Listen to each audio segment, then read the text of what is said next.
Oke, Bismillahirrahmanirrahim. Assalamualaikum warahmatullahi wabarakatuh. Eh, Satu.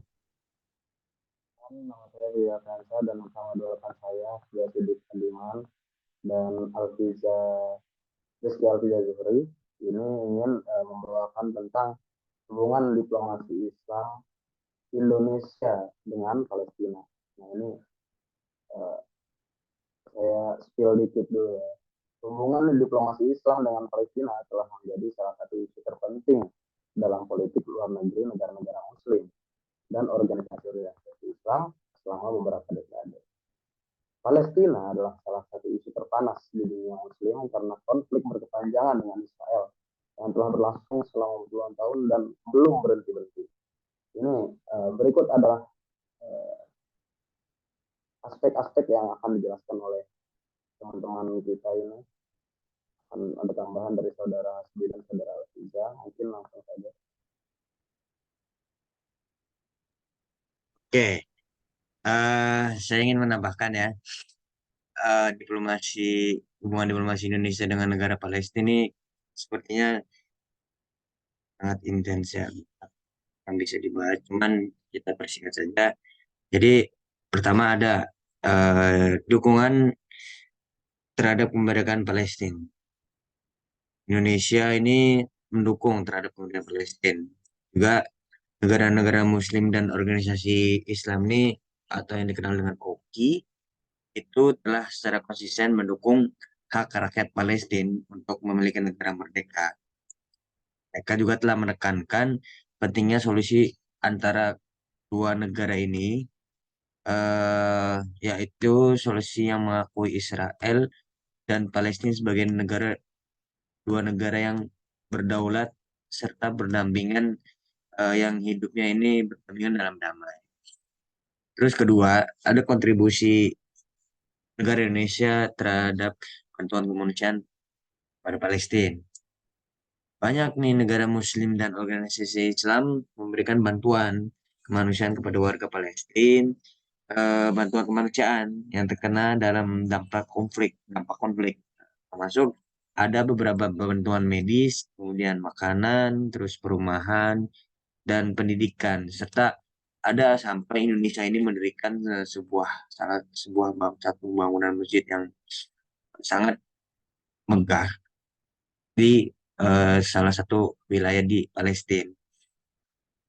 Tujuannya ini adalah untuk membantu warga Palestina yang terdampak akibat konflik.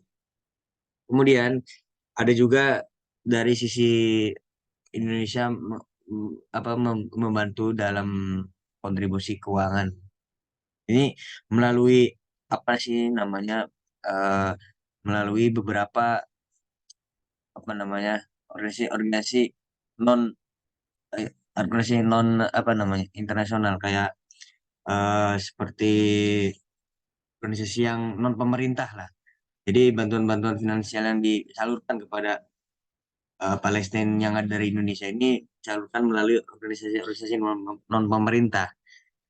Atau biasanya ada juga dari beberapa relawan Indonesia yang membantu keuangan dari sisi finansial untuk Palestina yang terkena dampak konflik.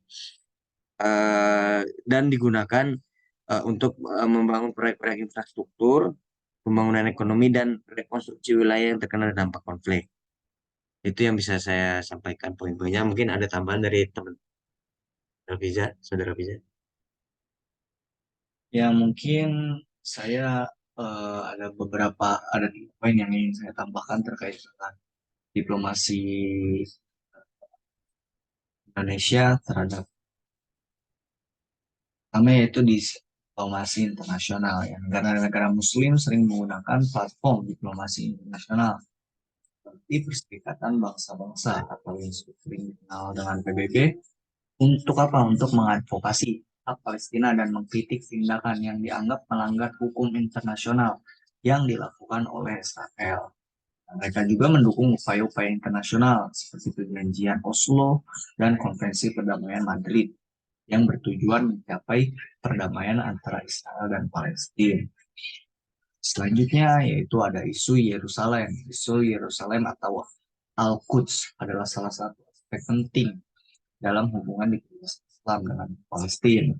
Banyak negara Muslim, salah satunya Indonesia sendiri, Indonesia bukan negara Muslim, tetapi mayoritas penduduknya itu beragama Muslim yang menegaskan bahwa Yerusalem Timur harus menjadi ibu kota masa depan Palestina sendiri. Dan mereka mengecam langkah-langkah Israel yang mencoba mengubah status kota ini. Nah, jadi kebanyakan mayoritas negara-negara Muslim, Indonesia sendiri pun mendukung untuk menjadikan Yerusalem ini sebagai kota di masa depan bagi Palestina dan mengecam bagi Israel jika mereka mencoba untuk mengubah status kota. Nah, yang terakhir yaitu pertukaran kebijakan dan informasi. Nah, negara-negara Muslim partisipasi dalam pertemuan dan konferensi tingkat tinggi atau KTT. Nah, ini seperti apa? Seperti OKI untuk mendiskusikan isu-isu Palestina dan mendukung usaha-usaha perdamaian bagi Palestina sendiri. Nah, mereka juga melakukan pertukaran informasi dan kebijakan dengan negara-negara lain untuk yang adil dan berkelanjutan untuk konflik. Mungkin itu yang bisa saya sampaikan terkait dengan diplomasi Indonesia terhadap negara Palestina. Terima kasih. Baik, saya lanjut ya. Hubungan diplomasi Islam dengan Palestina ini itu mencerminkan solidaritas umat Islam di seluruh dunia dan upaya bersama untuk mencari solusi damai atas konflik yang telah berlangsung selama puluhan tahun. Isu Palestina terus menjadi salah satu isu utama dalam diplomasi dan politik luar negeri negara-negara Islam, khususnya Indonesia ini. Dan dukungan mereka terhadap hak kemerdekaan dan hak manusia rakyat Palestina tetap. Alhamdulillah. Jadi cukup sekian dari kami dalam bahas hubungan diplomasi Islam dengan Palestina ini. Kalau tidak ada tambahan, langsung kita akhiri. Wassalamualaikum warahmatullahi wabarakatuh. Ya, waalaikumsalam warahmatullahi wabarakatuh.